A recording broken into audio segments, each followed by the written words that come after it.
within 3 minutes, I think we'd taken like $2,000. And I was like, what is going on? What is, I was just like, I don't know what's happening. I started this business with 20 quid and a bunch of random sized jars. And I went and bought like a load of ingredients, like a load of oats, a load of different things. And now, now we're here.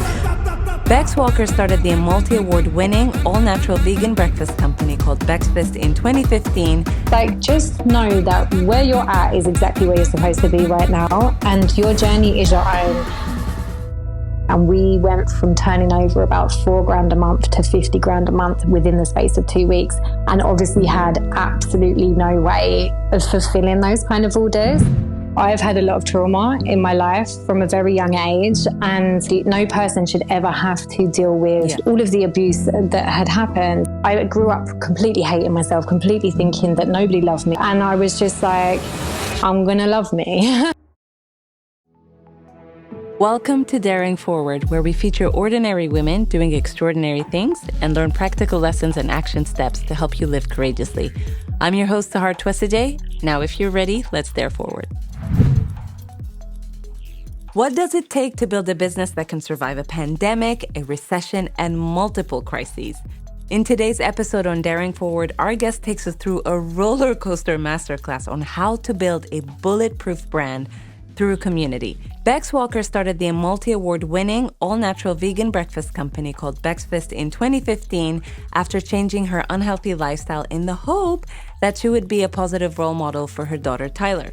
From selling her homemade breakfast pots at bootcamps and tube station drop-offs to winning London's hottest food entrepreneur and successfully crowdfunding over £23,000, Bex has built this well-loved food company against all the odds from the ground up with her daughter by her side. All right, so I think a good place for us to start would be, let's talk about Bex before Breakfast. Who was she? What was life like? Like, just paint the picture and story for us.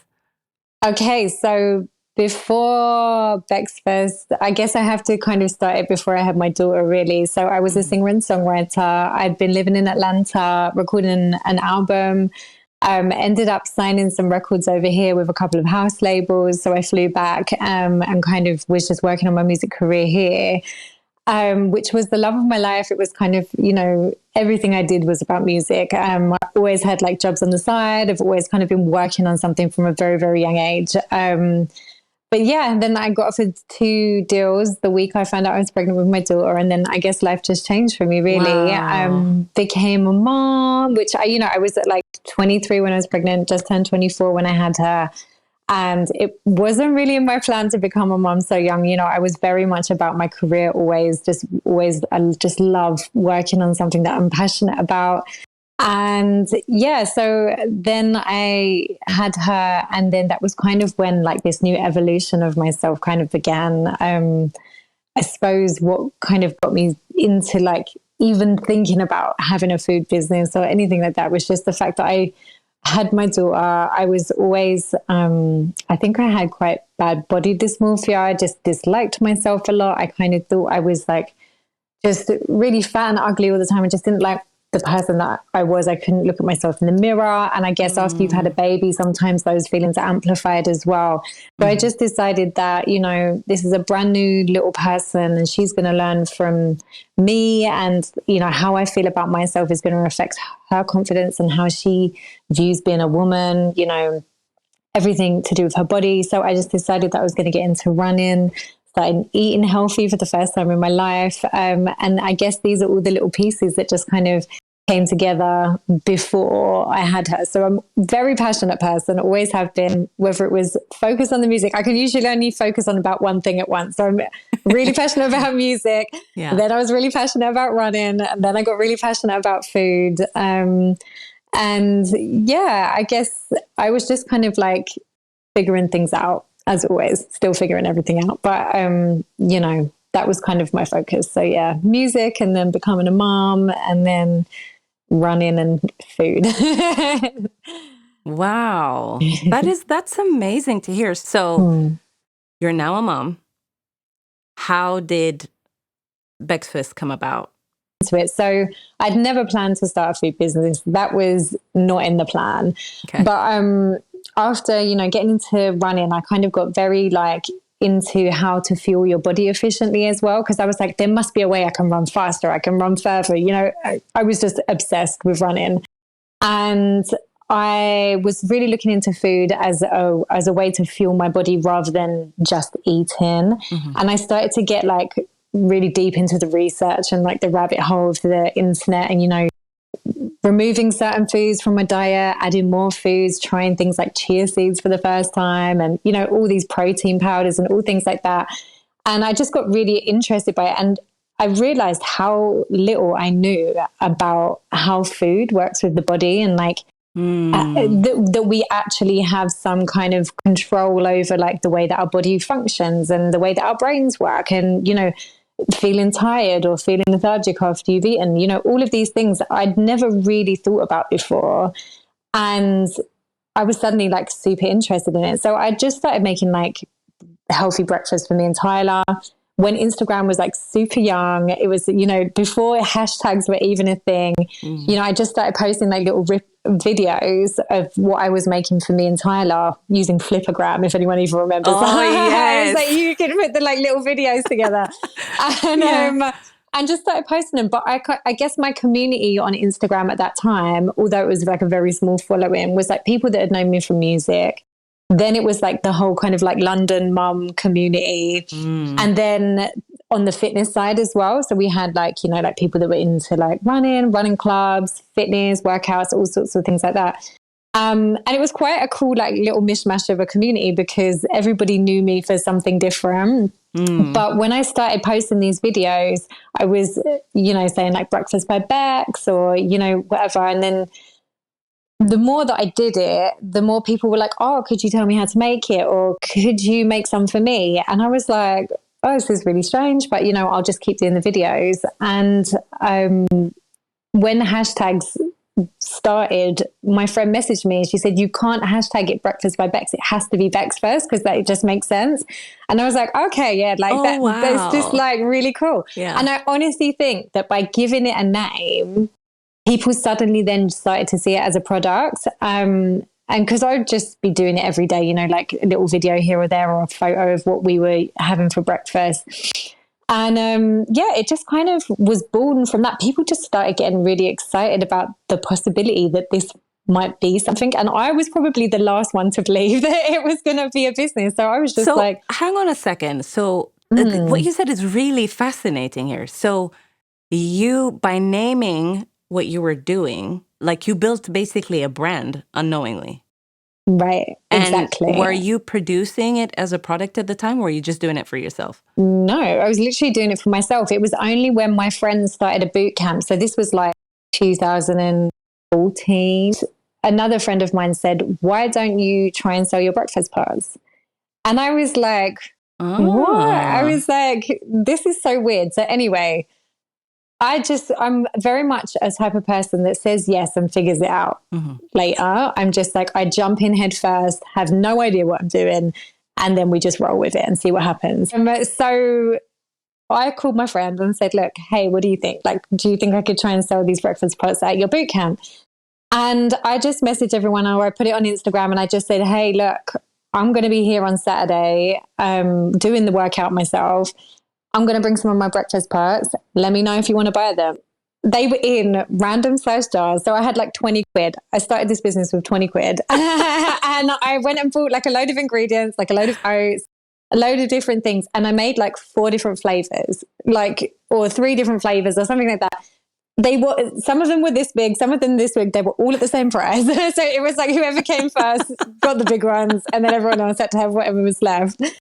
And every week they sold out. Like they just kept selling out, and then people started showing up from Instagram on a Saturday morning. And I was literally going from like, you know, doing the mum stuff, making them overnight while she was sleeping, getting up at like 6 o'clock in the morning to get myself to Clapham Common to go and do this workout, selling the breakfast pots, then going to my day job, which was working at a pub that was also in Clapham, and then coming home, doing the mum stuff. And then, you know, once it had picked up on Instagram and people were like, oh my gosh, I need to get hold of them, but I can't get to Clapham on a Saturday.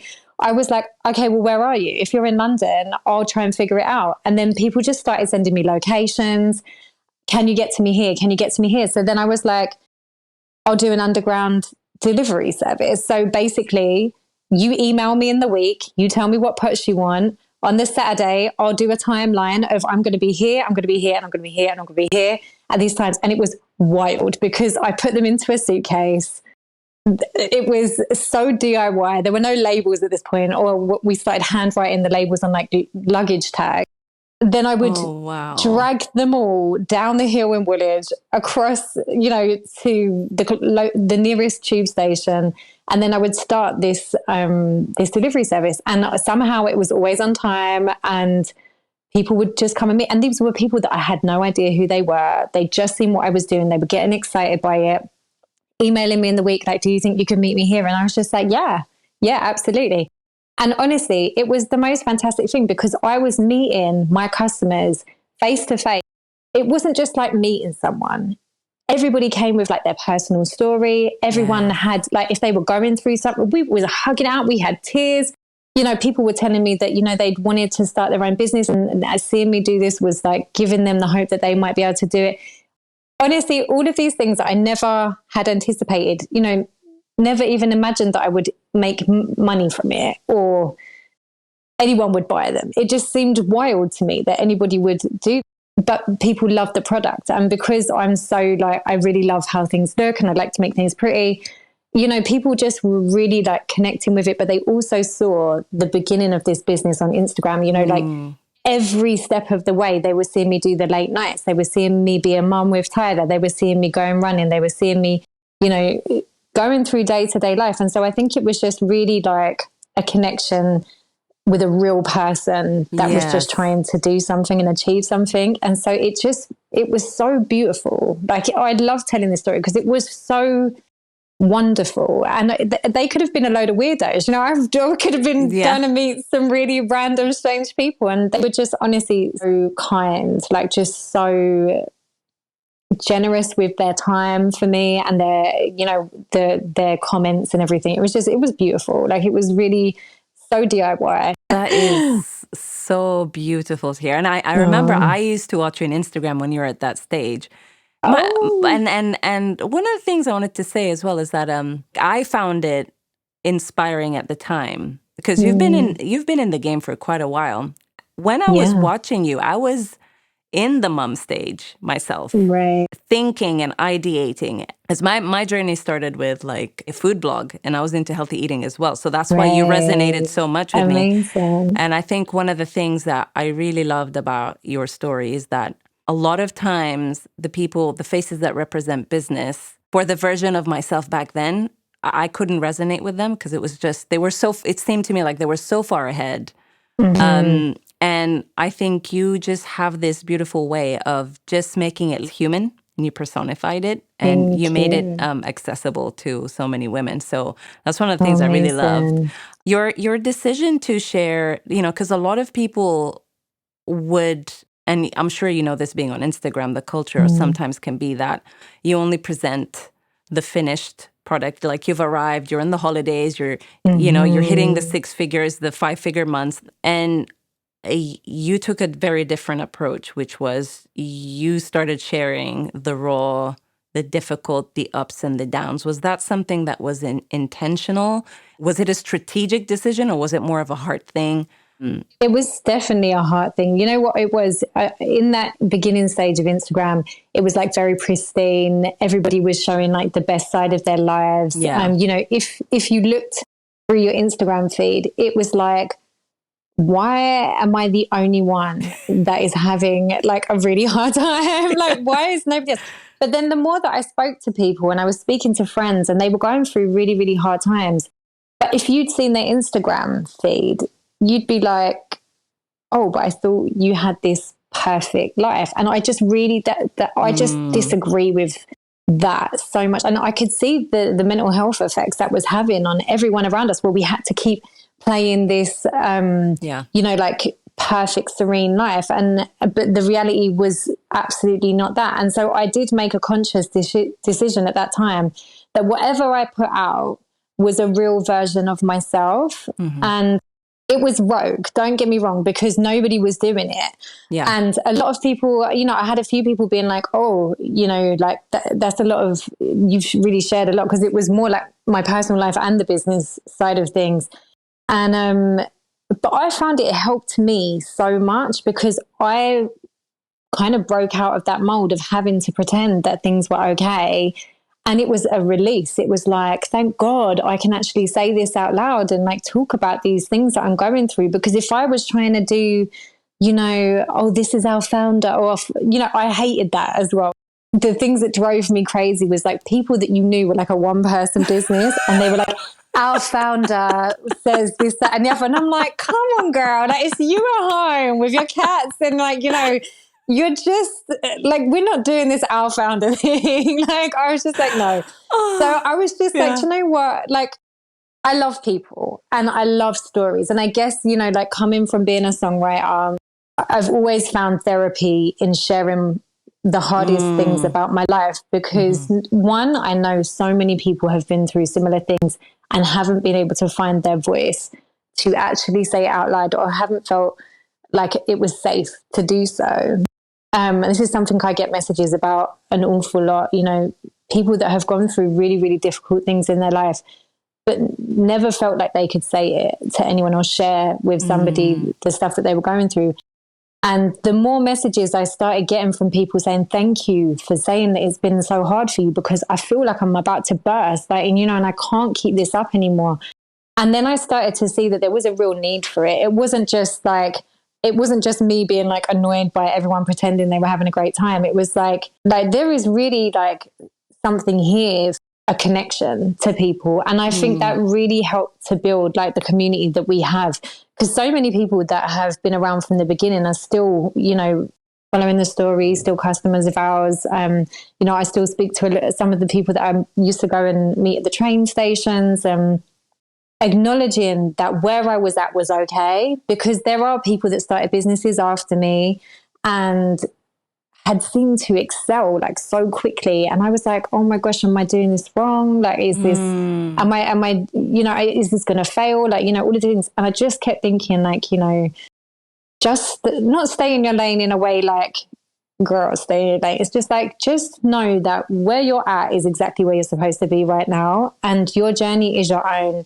And what somebody else has got going on has got absolutely nothing to do with your journey and like your process. And, and I just had to keep reminding myself, I am a mum. I was a wife, I had to factor in all of these other things and be kind to myself. But at the same time, you're still focused on this journey. But my real passion was in this connection that I was having with our community. And, thank God we had that, because I definitely wouldn't have got through some of the harder times had we not had that support from our followers and our customers. They have forgiven me some terrible timelines and, times where we've not been able to get the products to them, and COVID and, all of these things would have been a disaster if people didn't know me as a person. If I was just a brand, we would have absolutely, not me, if the product was just the brand, we would have gone under for sure, because people have just taken to me and they've kind of like adopted me into like their little worlds. And it's so lovely. That's beautiful. You've built a beautiful community there. Do you worry then? Because, there's so many different schools of thought about how to do business, how to social sell, how to be on social media. Do you ever worry that by you sharing your life that people can turn on you, or it could like backfire on you? Have you ever considered that? And like, what's your thought process? I guess I do think about some of the things that I say and I post, because I have to remember, and I haven't always been good at this, but I have to remember that whilst my life is very intertwined with the business, my life isn't the business, and and the business is not my life. So I have to be mindful of how I say what I think and I feel, because I'm not a judgmental person, and I'm not somebody who wants to just paint my narrative. I love discussion and I love conversation, and maybe just giving another view on something or another perspective. But, it would be very easy as somebody who doesn't eat animals or, doesn't, to be very opinionated with things. But I have always, or like, for many, or going through a divorce, there's been times where I have wanted to say things and like, really rant. And I'm learning every day that, sometimes there's been times where I've typed out a post and then been like, let's save that for later when we're a little bit calmer and then rethink this because, it's very easy, especially when you're hurting, especially when you're wanting people to see things from your point of view. Yeah. It's very easy to get on Instagram and be a little keyboard warrior and just say things. But I think I'm mindful of how I say things. But I always think that the things that are important to me or things that I'm going through, I can speak about them. It's just I put thought into the things that I say.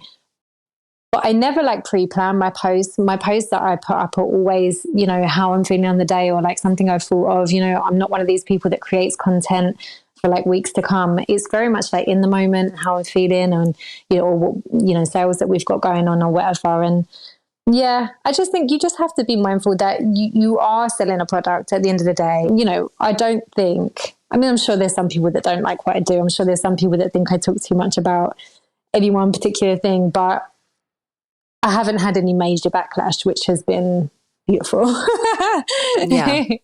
Yeah, no, you shared some key things there because I think some of the takeaways that I'm hearing, correct me if I'm wrong, but I think when it comes to sharing, when it comes to talking about your life and sharing, it's almost like rather than sharing in the moment where you're feeling heated about something and from a place where it's more about self-preservation, it's almost like always share content about your life if you're comfortable doing it from a place where how is this going to add value to the person who's hearing it, which I think is so good that you shared that. And then the other bit is if you're going to have an opinion online, which is like having an opinion online these days is like one of you're going to offend someone. Like it's one of the bravest things you can do. So I just think it's wonderful that you're saying have that lens of empathy and put your, try to put yourself in someone else's shoes. And it's like, if you're going to be opinionated about something, just think about how is the other person who doesn't agree with you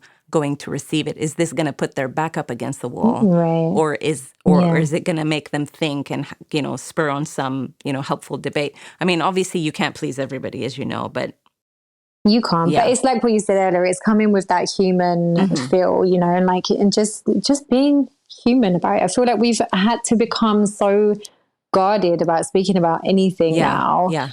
That we've forgotten how to just have a conversation or just to spark a conversation or just an idea. But you don't, even if you have an opinion, you don't have to be forceful with it. You just have to be like, this is what I think. You may not agree. Let's talk, let's hash it out. But yeah.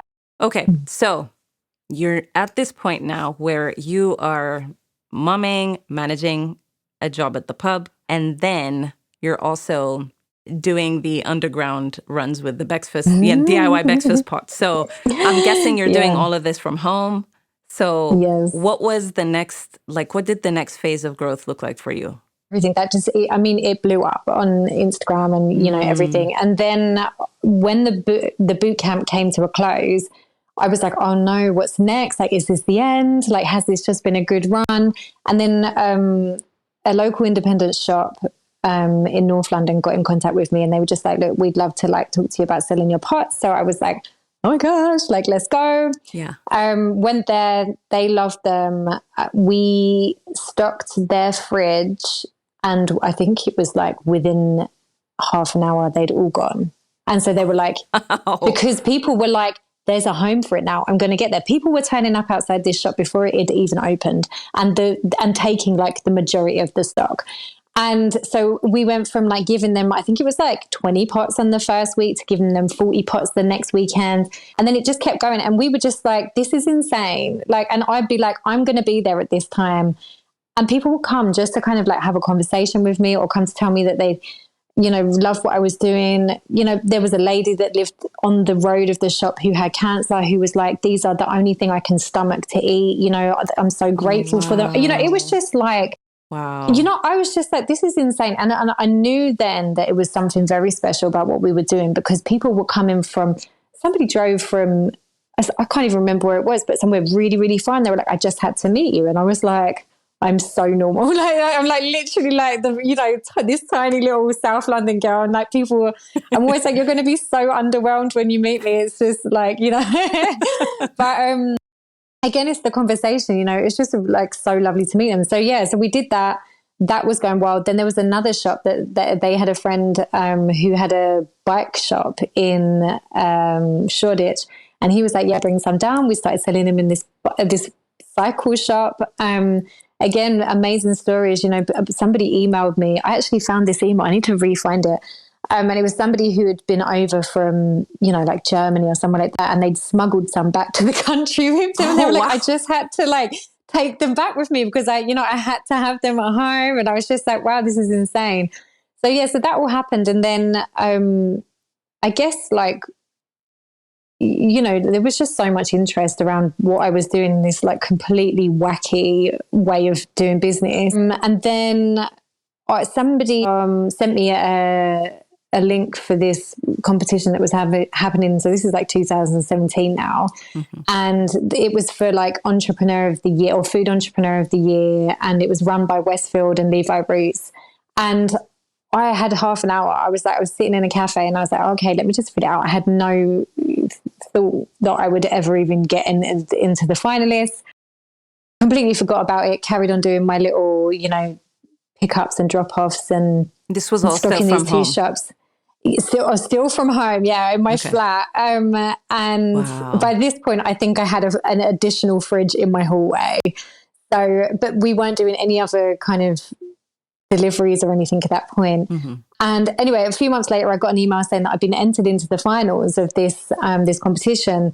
It was actually wild. I went and gave the messiest pitch you have ever heard in your life. I literally walked around the stage with this like box of papers and this mock-up of what I thought a delivery box would look like. And it was so messy, honestly. And people were getting up with like lights and music and these videos. And like, I was so overwhelmed by like how amazing everyone else's presentations were.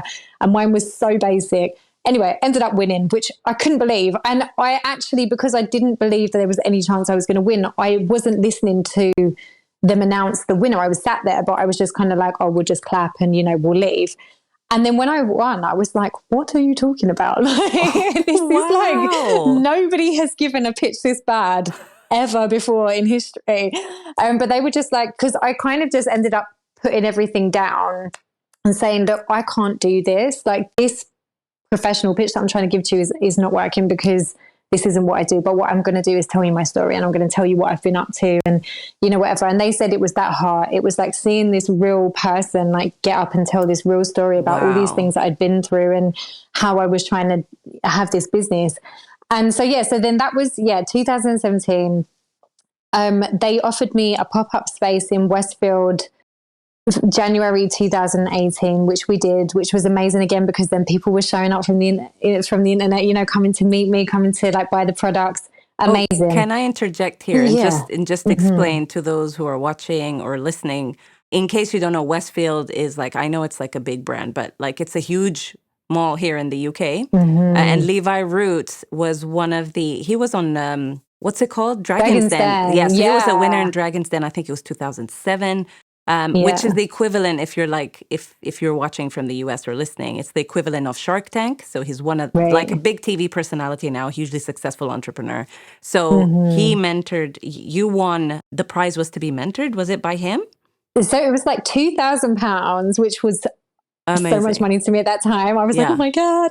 And to be mentored by Levi. Yeah. He's a wonderful character. He's wonderful. I love him very much. Yeah. He would pop down every so often and come and see me at the pop-up. And it was just really lovely. And I'd go up and have lunch with him in his restaurant, which is weird because I ended up having his restaurant a few years later, we ended up like producing our pots from that restaurant, but that's like a whole other story.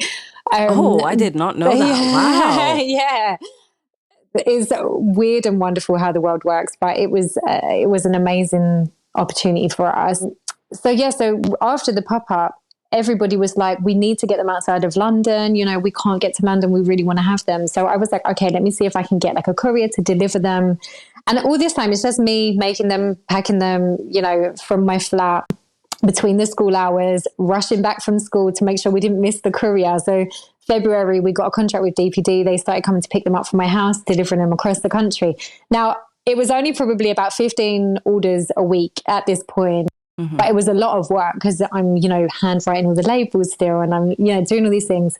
My brother ended up designing some labels for us. And when we got those like stickers on the jars, instead of the handmade, it went wild. Everyone, she's made it. She's done it. You know, it's just like, this is a real thing now. And it was just, I think this it's so funny because I think because everyone has been so heavily invested in these like little steps forward that we made. Yeah. When something happened like that, you know, like just having some stickers printed, and it was just beautiful. Everyone was celebrating, and, you know, it was a great time. But then at the end of that year, so at the end of 2018, I did a Kickstarter campaign to raise some money to get it out of my kitchen and finally get like a proper kitchen.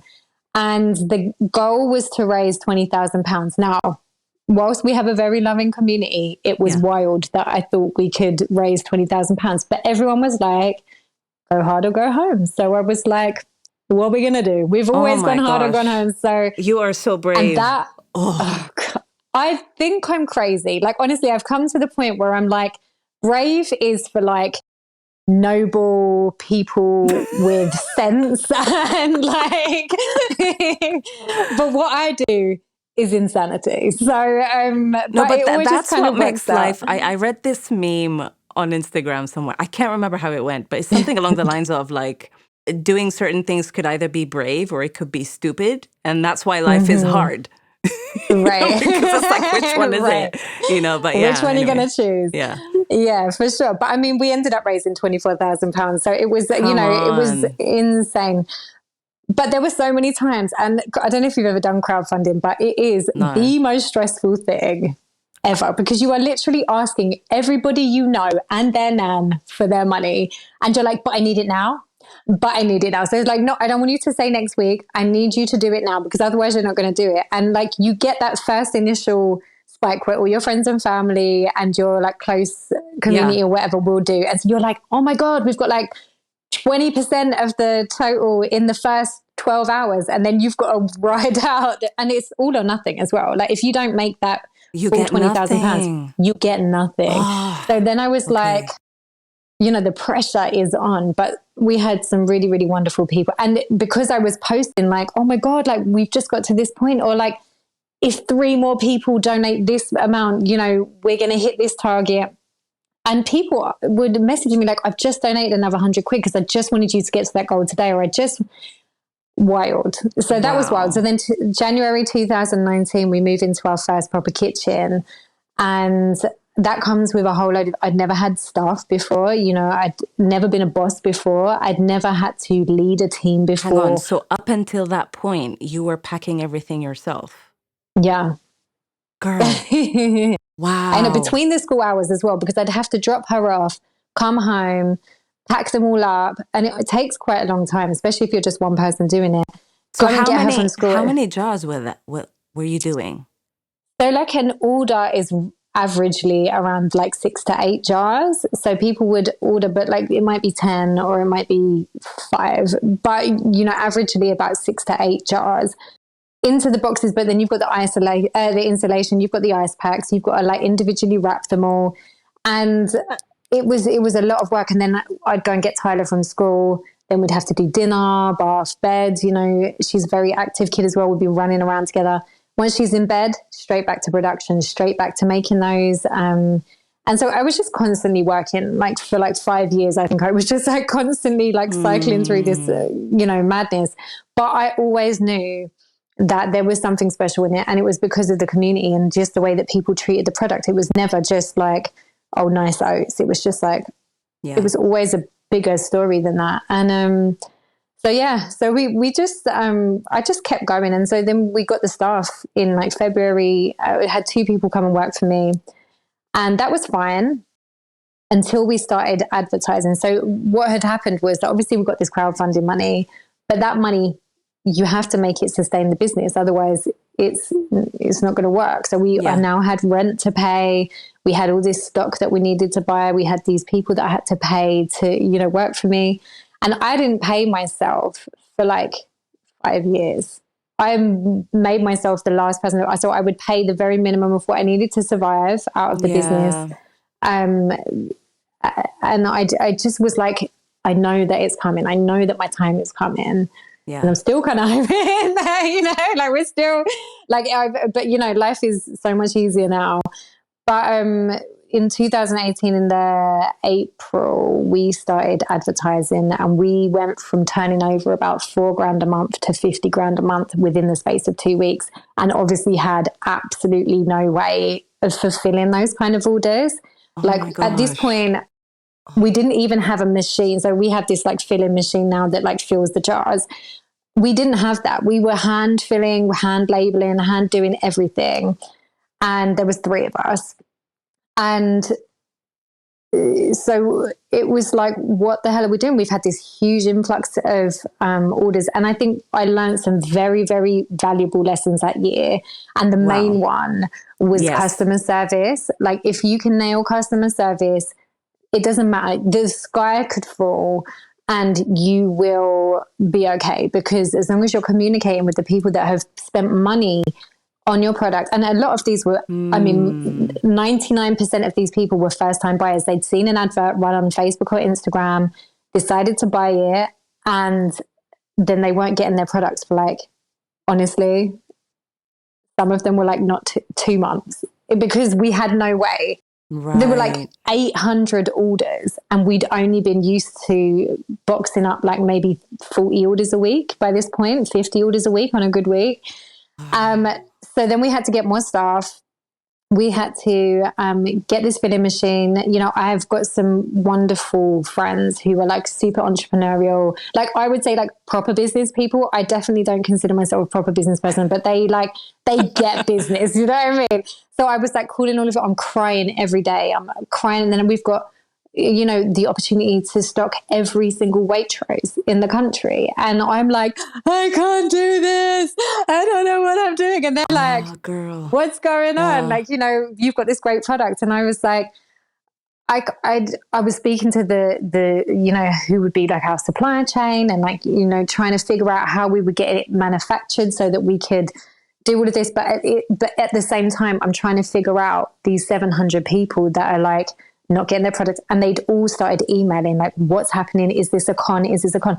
And I made the mistake of just closing my emails and trying to get on with the job, because I thought if I just keep working, if I just keep getting these orders out, then less people will be angry.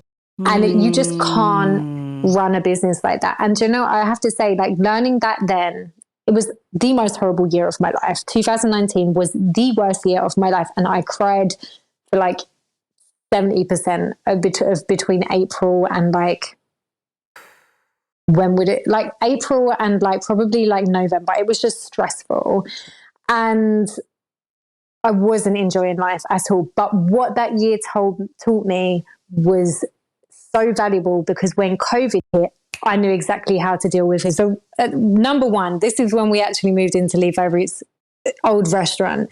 So it was a really wild time. We had that first unit that we got from the crowdfunding. I wasn't getting on with the people that were running it. There was a lot of things that had happened that weren't really cool. And I was like, you know, we need to get out of here. And you know how life just happens in a sequence of events where like everything aligns. Somebody got in contact with me that I had met once at like a some kind of event. And he just called me and he said, Beck, can I come and meet you for like 5 minutes? Oh, I'd love to talk to you about something. So I was like, okay, cool. We met, and he was like, are you looking for a new unit? Now, at this point, I hadn't told anyone about how unhappy we were in this original unit. The doors had been smashed. You know, they weren't fixing anything. It was just wild. Anyway, he was like, okay, cool. This was Christmas 2019.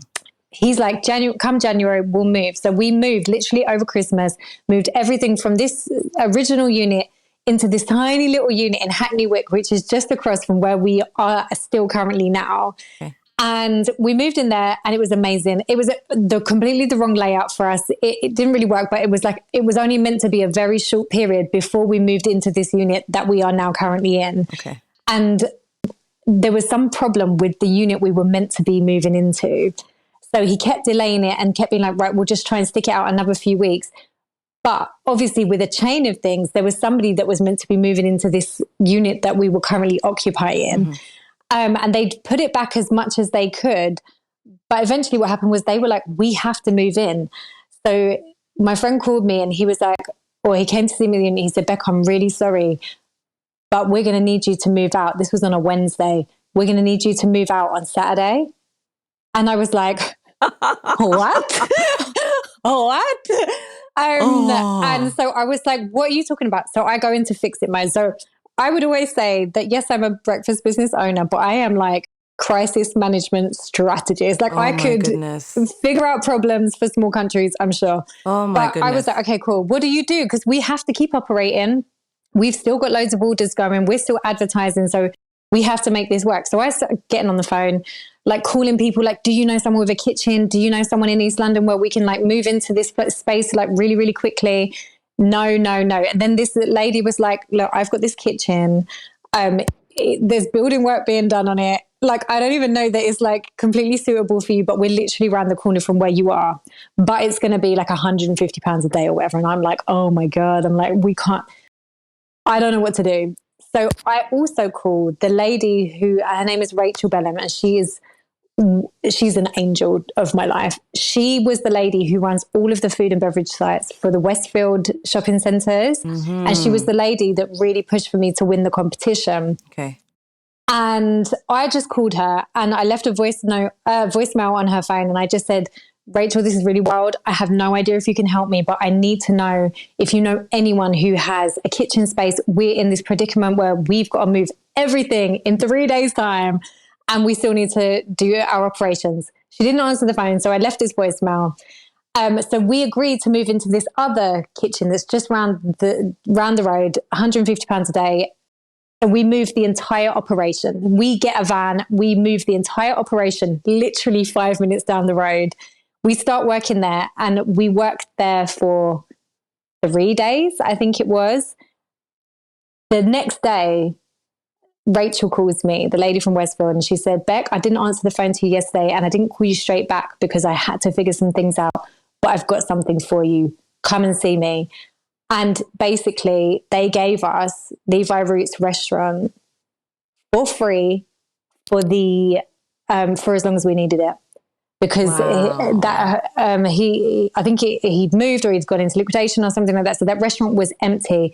And Rachel was like, I believe in you so much. Like, I am going to figure this out for you. And we don't want you to pay for it. We want you to have it for free so you can keep operating.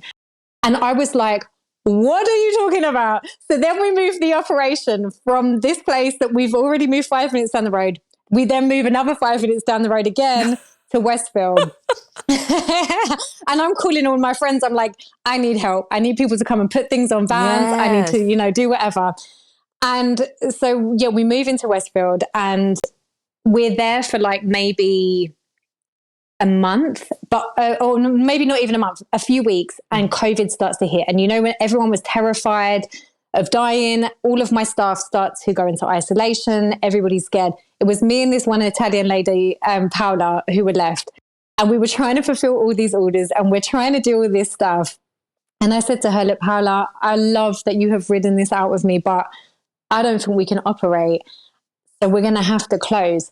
Now, the other thing that was very interesting about moving into Levi's restaurant was that they didn't have any functioning fridges. They only had this massive walk-in freezer. Now, at this point, our pots were all fresh. We'd only ever made them to go in the fridge, right. And then we would like make them and then send them out the next day.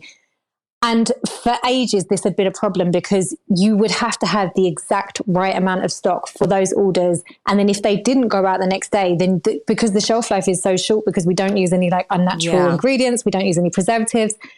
So we're going to have to freeze them. We're going to have to freeze them and see what happens. You know, like the customers had told me that they freeze them because they want them to last longer. Yeah. And I was like, do you know what? We're just going to have to do it, and we're going to have to send them frozen. So we started doing that, and that revolutionized the business for us. So not only did we have this space for free, not only did we then get this, like, because it pushed me to make a decision. Now, all of these things are very key in like where we are now. So one, learning all that stuff from 2019, all of these disaster management tactics, learning about customer service, learning how to deal with a situation that could break you and completely ruin your business, but how you work around that and how you have to get your mindset, like how you cannot focus on how everything burning around you. You have to focus on fixing and what's going to happen. So all of these little things, I always say that the worst things that have happened in my life have always worked out to be the best things in some way. So then COVID hit. I'm getting chills. We have, So we closed for 2 months. But what the reason we could survive is because every other business that had a food premises, and if we had or any kind of premises, pubs, restaurants, the reason that so many of them had to close permanently was because they couldn't afford to keep the rent. Now we had a place that was completely free, that we didn't have to pay rent for, and could keep all of our stock there for the foreseeable future. It was just like divine timing on everything. And whilst it all felt like being told you have 3 days to move your entire operation out of the kitchen and you don't know when your new kitchen is going to be ready, terrible, terrifying. Having too many orders that you can't fulfill, terrifying. You know, but all of these things kind of led to this situation where we were given the opportunity to survive by honestly, like this wonderful woman who is honestly, I had to tell her so many times, like, you just have no idea what you've done for us, because had we had to pay rent on a place that we couldn't make any money from, we absolutely would have closed. So that was absolutely phenomenal. We then moved 2 months later straight into this kitchen that we're actually still in now, but we were sharing with the guy that his business has blown. But we were trying to share this space with him and his team, and in the end, he just said to me, Beck, you need to have this kitchen by yourself, because you're literally taking over everything. Your operation is just like so big. You just can't, you can't keep sharing with people. And I looked at him and I was like, I don't think I can do it. And he said, well, if you're not going to do it now, when are you going to do it? You need to take this step. And I love it when people are firm with me, because I know he would have only ever said it if he believed I could do it. And so that was the first time that I had taken on a unit solely by myself. And it was, we then got a load of freezers. We were like, okay, out with the fridges. We're not doing this fridge stuff anymore. We're going to do freezers. And so we got a load of freezers and started freezing the product, which, completely changed the shelf life on our products. It completely changed how we could send orders out. And, it was amazing. So I think I've gone completely off any question you've asked me here, but I'm on a roll with this story now.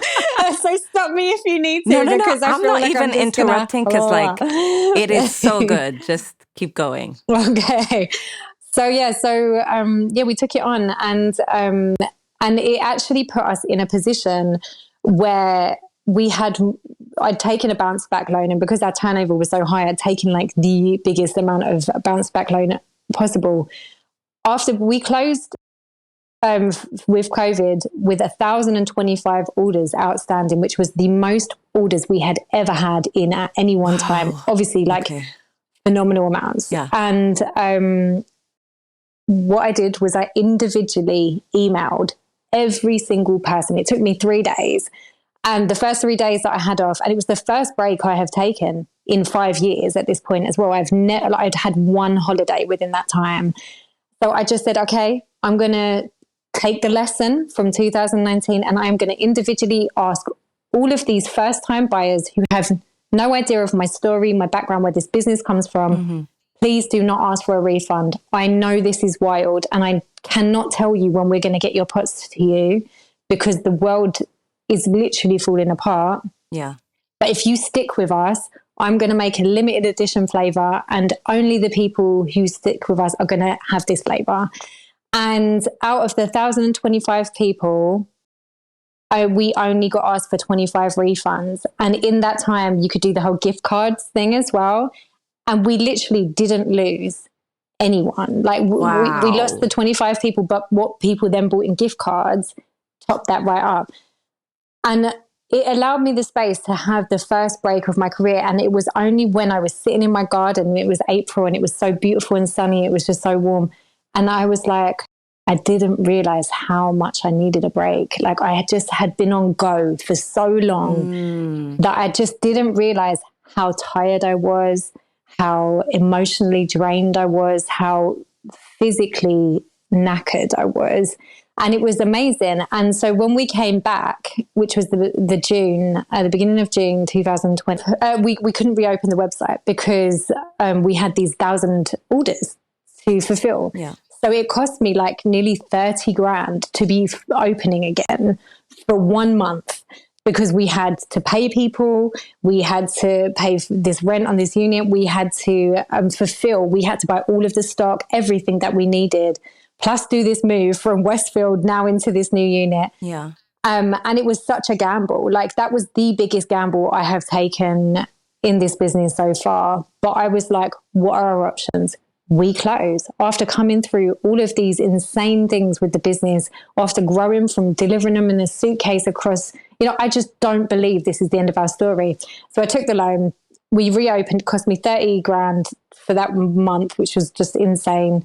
And then we opened. And on the first day of reopening the website, which was like the 1st of July, 2020, after we'd fulfilled all these orders, we took £10,000 in sale that first day. And that was the most like we have ever done. And I was just literally like, It was only me and my one friend, Rachel. Rachel was in the office with me. This other it's a different Rachel, but she was in the office with me. And people had honestly been like, when are you reopening? Because I have got no pots left and I don't know. And I was just like, I'm really sorry, because we'd planned to open before that, but it just took us so long to fulfill these orders. Yeah. I honestly didn't know whether 2 people were going to order or whether it was going to go crazy. And the minute that we reopened, it just started going boom, boom, boom. And I kept clicking refresh. And it was like, within 3 minutes, I think we'd taken like 2 grand. And I was like, what is going on? What is happening? My goodness. And it just literally kept going for the whole day. And I was crying. I was shouting. I was just like, I don't know what's happening. But the only problem is when you take such a huge amount of money on one day, all of those people then expect to get their orders at the same time. So, right. Yeah. So the challenges of fulfillment. The challenges of fulfillment. We had PR companies calling us like, we've seen what's happening. Like, Forbes want to write about you. They want to do this, and I'm just like, I just need to figure this stuff out. Like, this is just insane. Like little me who had no clue about running a business or, ever planning to start a business. This is really happening. And I was like, this is so special. And it kind of just brought me back to that feeling of every step along the way when, people were first asking to buy them, when people were saying they'd stock them in their shop, when people were showing up at the shop before the shop even opened to get them, all of these little stages along the way, these people taking like time out of their day to like make things happen for me. Like the lady at Westfield absolutely did not need to do that for me. And she was just like, Beck, I just believe in you like so much that I just want to be a part of this story. And so I was like, I'm going to have to message her actually tomorrow. Yeah, shout out to Rachel.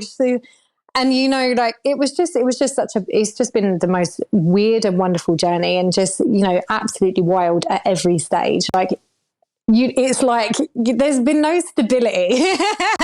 And I've lived on like the edge of my emotions and my nerves like the entire time. But it's been so fun. I'm on the edge of my emotions. Yeah, we're like, what's happening next? Oh my goodness. Yeah. But it's like, it's wild because we've come through all of these times and, backed by this community of incredible people and just people that have, really believed in me. And now we're hit with this like energy crisis. And so on Friday, so today is, what day are we on today? Thursday. Yeah. Last Friday, I had a phone call from our estate management in the unit that we're in telling me that our energy bills were going to go up by 6 times at the end of this month. So I'm like, you mean I've got 3.5 weeks to figure out how we go from paying £1,600 every 3 months to 10 grand? Like, are you kidding me? And I had to call him back. Me and my sister were laughing. And I was like, I just have to check. You did say 6 times. And he was like, yeah. And I was like, I cannot believe this is like the best offer you could have got. And he was like, it is. So we now have to move at the end of this month. We'd already planned, and I see this as more alignment for us and more of this weird way that things work out. Mm-hmm. We'd already been trying to find a new unit. So we've found one that is more than double the size of the one that we're in.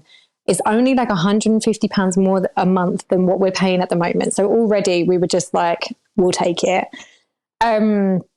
It would allow us the expansion that we have needed. So basically we have not been operating at capacity for a year now and we stopped all our advertising and everything because we were just like, we want to focus on the customers that we have and, creating a better experience for them, even though we know that we can be doing more. And we know that once we start advertising, like so many people love this product, all of our new customers turn into like recurring customers. We retain so many of our customers because the product is so good. If I do say so myself, but that we just keep so many people because they love the brand and they fall in love with the products.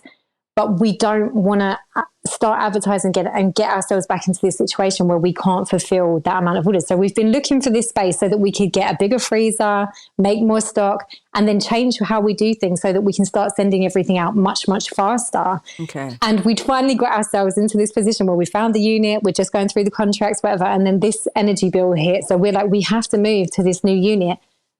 But we also have to figure things out because this energy crisis is across the board. It's not just where we are. Yeah. So I'm now back in crisis management mode, and I'm just so grateful for all of these lessons that I've learned, because I think from what I've heard from speaking to lots of other business owners is that, they're in where I was in 2019. They're crying every day. They don't know how it's going to happen.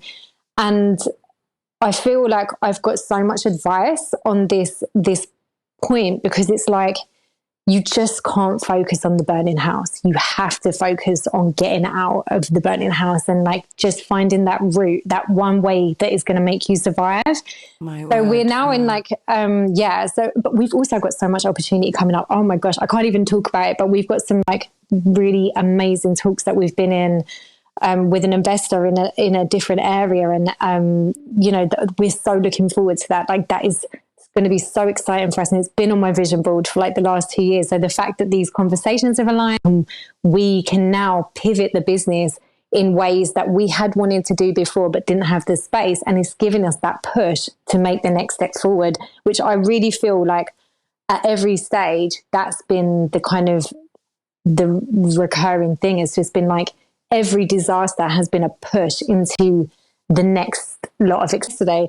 Sadly, I thrive in like this, in this state of carnage. Like it's where I do my best work. It's where I have my best ideas. It's where I can like really lead from. I really feel like it's wonderful. And I've grown to like really understand that like these moments of desperation can really be the making. Wow. And they can be the breaking, don't get me wrong, but they can be the actual making of you as not only as a person, as an entrepreneur, as somebody who owns a business, as somebody who has to lead a team and has to guide people and make jobs for people.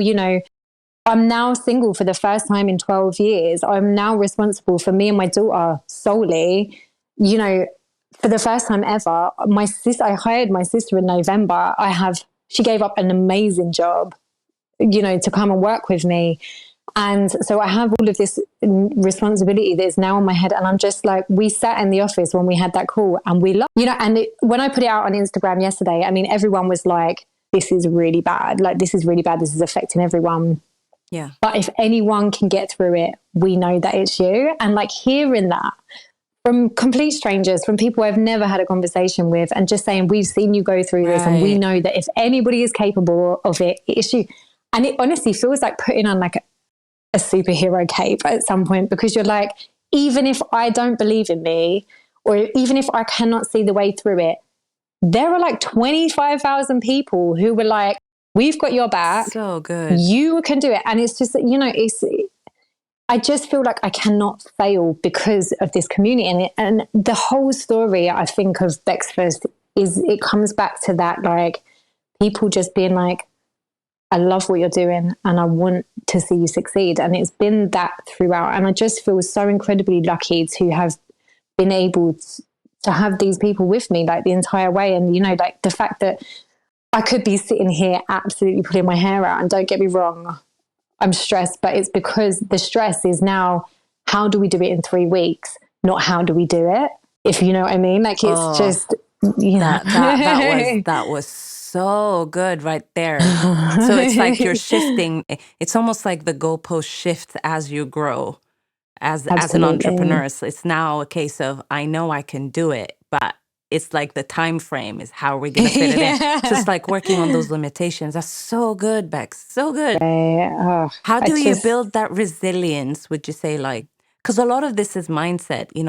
Something that you said that stood out to me so much was, you can't focus on the burning house. You have to focus on how to get out of the burning house. Right. Yeah. How have you managed that process mentally?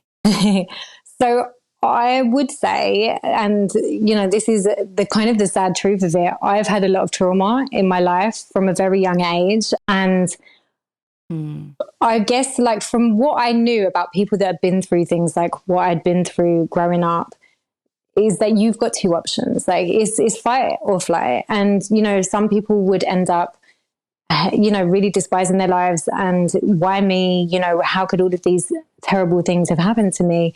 No person should ever have to deal with, physical and mental and, all of the abuse that had happened. But I'm very much like, it's happened and I cannot change that. But what I can change is how I approach the rest of my life and how I deal with these situations. And I honestly believe that going through so many things at every stage of my life, it built this resilience in me, and it made me be like, we've only got us. Like, we've got us. And if we want something, then we have to be the ones to give it to us. And that's us, as in me talking to me. But I could have been a very different person. But because I took that one step of believing that I could sing, or believing I could write a song and like actually playing it to someone, because I stood on the stages, I never got comfortable being on stages, but I knew I had to be on that stage. So I'd be shaking and I'd have like the wire of the microphone like wrapped around my arm, and I'd be so nervous. And everything about it terrified me, but I was like, I have to do it. There's just something in me that cannot let this go. And I feel like that's part of my personality, is just like, I've got no idea how I'm doing this, but I cannot let it go. And I need this, and I want this, and I want to prove. I guess part of it is maybe proving that I'm capable, proving that I deserve this, proving to these people who probably never even think about me, these people that may or may not even be existing anymore, probably don't even give me a second thought, but they are ingrained in my life. And like, I don't know whether I'm proving it to them or proving it to myself, but I'm proving it to someone that I'm capable and I'm deserving and I'm worth a chance and I'm worth this. Do you know what I mean? And I just think I grew up completely hating myself, completely thinking that nobody loved me and nobody was capable. And I was actually like completely unlovable, and I was ugly and I was fat, and like, who could love somebody who has been through so much, so damaged? And I was just like,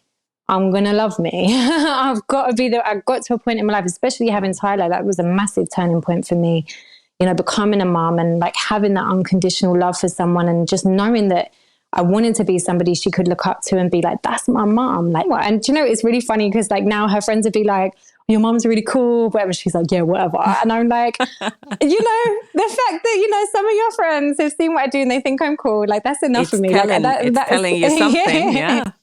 It's telling me something. And, I just think Mm. Your life's going to throw a million and one things at you. And then sometimes it's not going to be fair.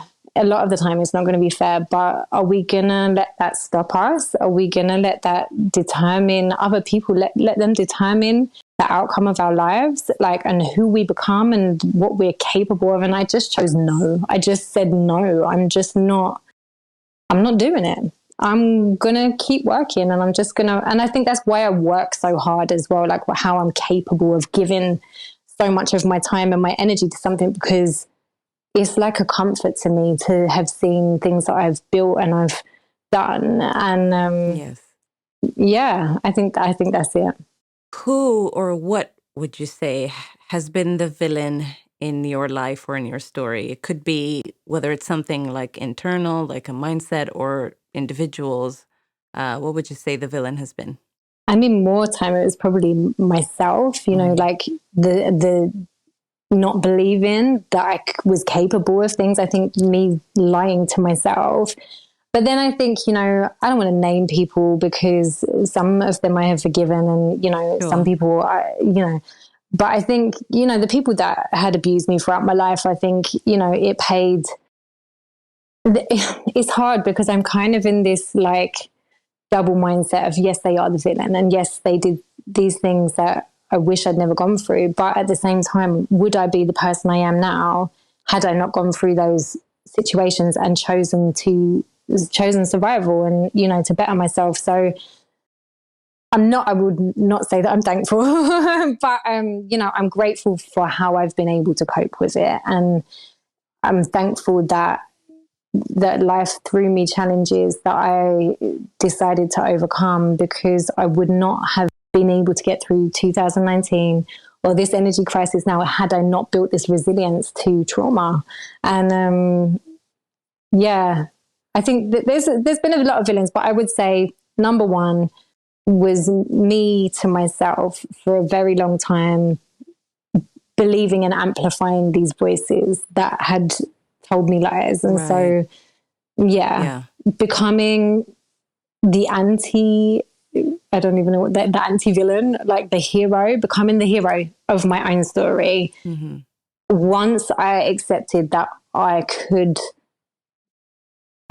give myself a different life. I could be somebody who I loved. I didn't need anyone else to love me. Somebody that I could look at and be like, I'm proud of you. That even if it was just, you know, not achieving what I've achieved, but even just getting out of bed some days, like just saying I'm proud of you, like, and you're okay.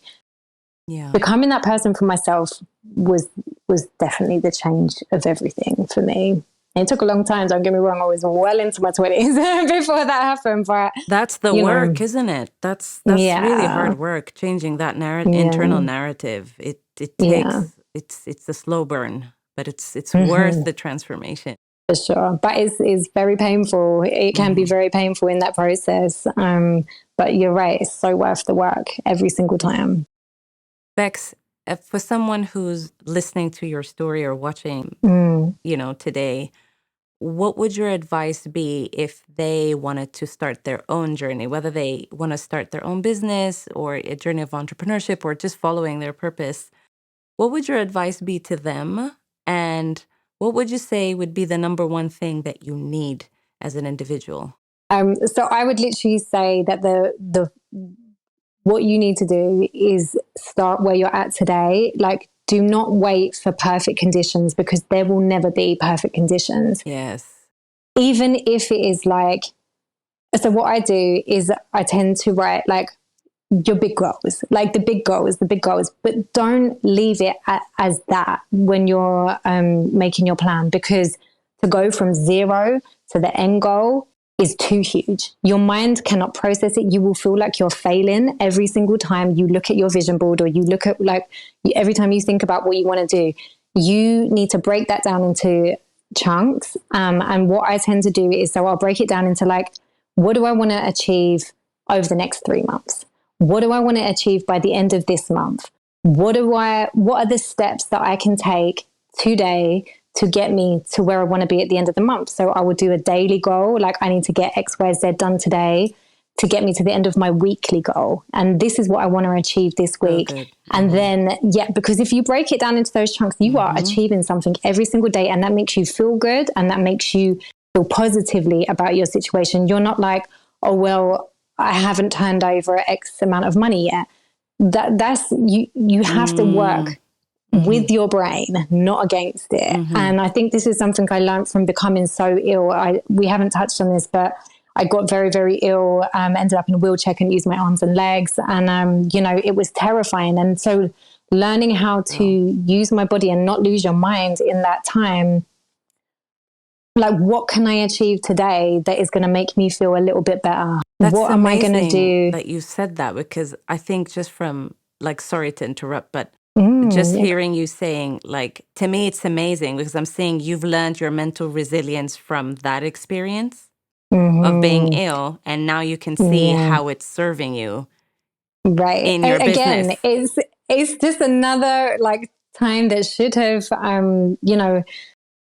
broken me. And I just think it's just this mental response of, no, I don't accept this. What can I do to make myself feel better? Like, what can I do? And I definitely use all of these processes in, like, okay, so then we need to, like, figure out how to, build this plan and feel like we're winning, because it's very easy to feel like you're failing, especially in business. Like, oh my goodness, like you are going to fail so many times, but you have to remember that every failure, if you get anything else from me, every time you feel like you have failed or something disastrous has happened, it is a chance to learn and it is a chance to grow. And I think once you harness that and you start thinking about, what can I do today to just tick off a few little things from this that is going to get me closer to this end goal, but it's going to, feed into these smaller, more practical goals that I've got. You are just setting yourself up for, like, a really good, nourishing environment for you, because when you're mentally okay and you're mentally feeling like you're actively working on something, you're just going to keep doing the work and it's going to be exciting rather than feeling like this terrifying, big goal. So I would definitely say that is my number one thing. Just start with whatever you have. I had 20 quid and a bunch of random sized jars. And now, now we're here. And had I not taken that chance, we would never have got to this point.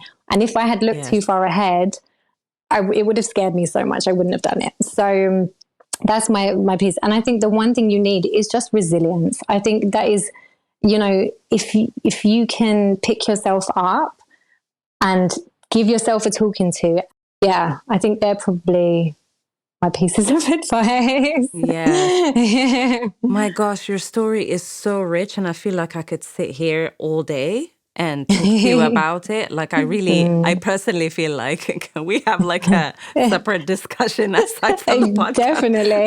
There's so much in there. Like, I've learned so much just from hearing your story. But we need to wrap up. But before you go, there's this tradition we have on Daring Forward where we play a game of Give Me Three. Right? Okay. So just this is where my brain stops working and I'm like, what? I can't think of anything ever. Well, let's see. So I'm going to ask you 3 questions, quick fire answers. So speak before you think. Okay? Okay. You ready? Okay. Mm-hmm. All right. First one. Give me 3 subtle ways to tell someone they need to take a shower. Oh my God. 3 subtle ways. 3 subtle ways. Has your washing machine still working? It's like a weird smell. That's really bad. I don't know. I feel like I'm so blunt. I'm like, I think it's time for a shower. Subtle ways. Oh, is there a drain that's broken in here or something? Like a really weird smell. I'm really not very good at this one. I'm too blunt. Well, you give us 2, so a smelly washing machine and drain. Okay.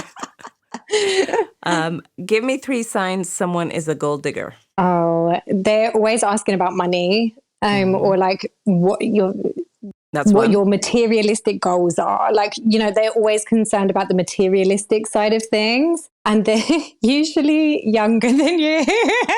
If this is anything to say, but like, I feel like not all the time, but I feel like younger guys, like, if you're an older woman with a business, I feel like that's kind of like you're kind of in sugar mama territory. And it's really? Well, wow. This is what I found. Obviously, I'm dating for the first time in 12 years, and it's all a very weird thing for me. But the younger guys, not too much younger, but like the younger guys I've dated are a little bit more like into like finding out where you are financially.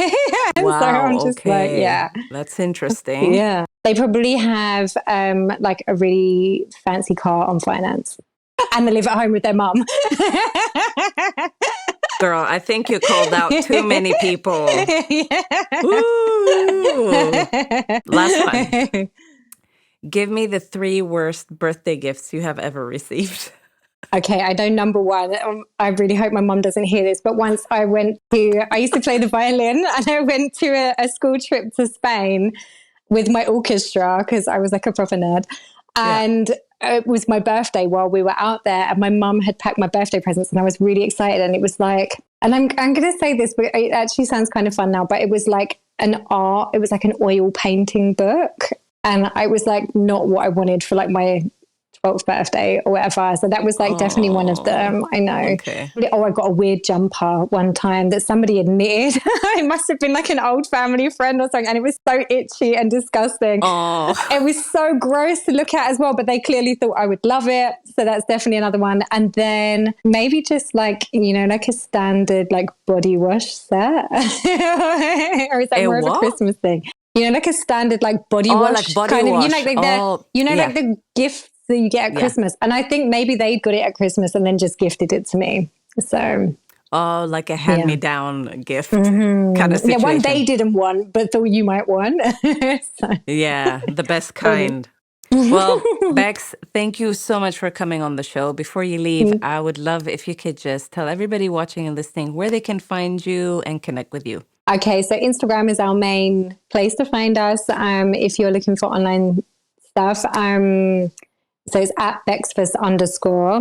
And then Bexfus.com is the website, which you should absolutely check out because there's lots of delicious things on there. Yes. Oh, you guys. So delicious. And then I think Facebook is like official Bexfus. So yeah, they're the main things. Amazing. Thank you so much for coming on the show. You embody daring forward. Truly. Oh, I love that. It's so good. Yeah.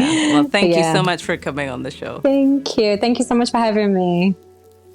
Thanks for tuning in today. All the resources mentioned in the show are linked below if you're watching on YouTube and linked in the show notes if you're listening to the podcast. If you've enjoyed today's episode, then I want to invite you to help us spread our message by choosing one of 4 ways. 1, subscribe to the YouTube channel or the podcast. 2, leave a review if you're listening to the podcast. It really helps. 3, let me know in the comments below what the key takeaways were for you in today's episode. And 4, share this episode with one friend who could use a little bit of courage today. And if you want to binge our episodes, may I suggest you watch this episode right here if you're watching on YouTube. That's it. Until next time, don't forget to live courageously and dare forward.